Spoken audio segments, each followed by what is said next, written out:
Sergio लॉबेराच्या मार्गदर्शनान FC गोवान सेगीत दुसऱ्या सिजनाक पॉझिटिव्ह सुरवात केल्या। 2 अवे मॅचींनी सध्या 4 पॉइंट जोडून FC गोवा आता 24 तारखेक होम गेम खेळूंक तयार जाता। बामोळे ट्रेनिंग ग्राउंडार कॅप्टन मंदार प्रुडंटा कडेन उलयलो। All the teams in the league it's time to settle down, and I think so. We settled down in the second game. We played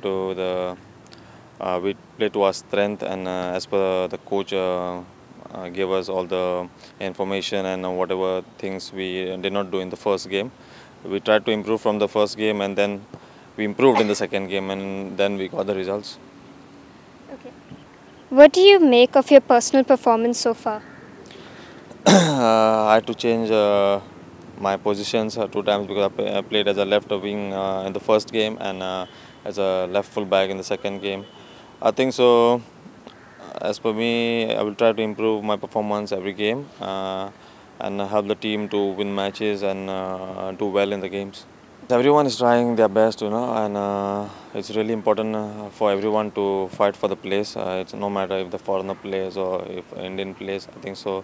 It's good when Indian player tries to work hard and show their capabilities of proving themselves, and it's up to the coach then to place him in the team.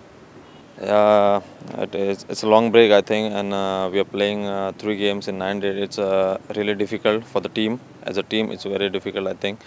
But then we are ready for the first game, first home game. Let's go out there and just win the first game. इतले मजगती FC गोवाचे supporter club गौर आर्मीन आपलो मॅस्कॉट गॉर्दिनियोक परत एकदा लोकां मुखार हाडला। पहिले 2 ISLांक गॉर्दिनियो फातोड्डे स्टेडियमार लोकांक उर्बा दितालो। उपरांतचे 2 सीझन तो दिसूंकच ना। आता हो परत मुखार आयला। पणजेच्यान नीरज प्रभू आनी बांबोळेच्यान तुळशीदास च्यारी।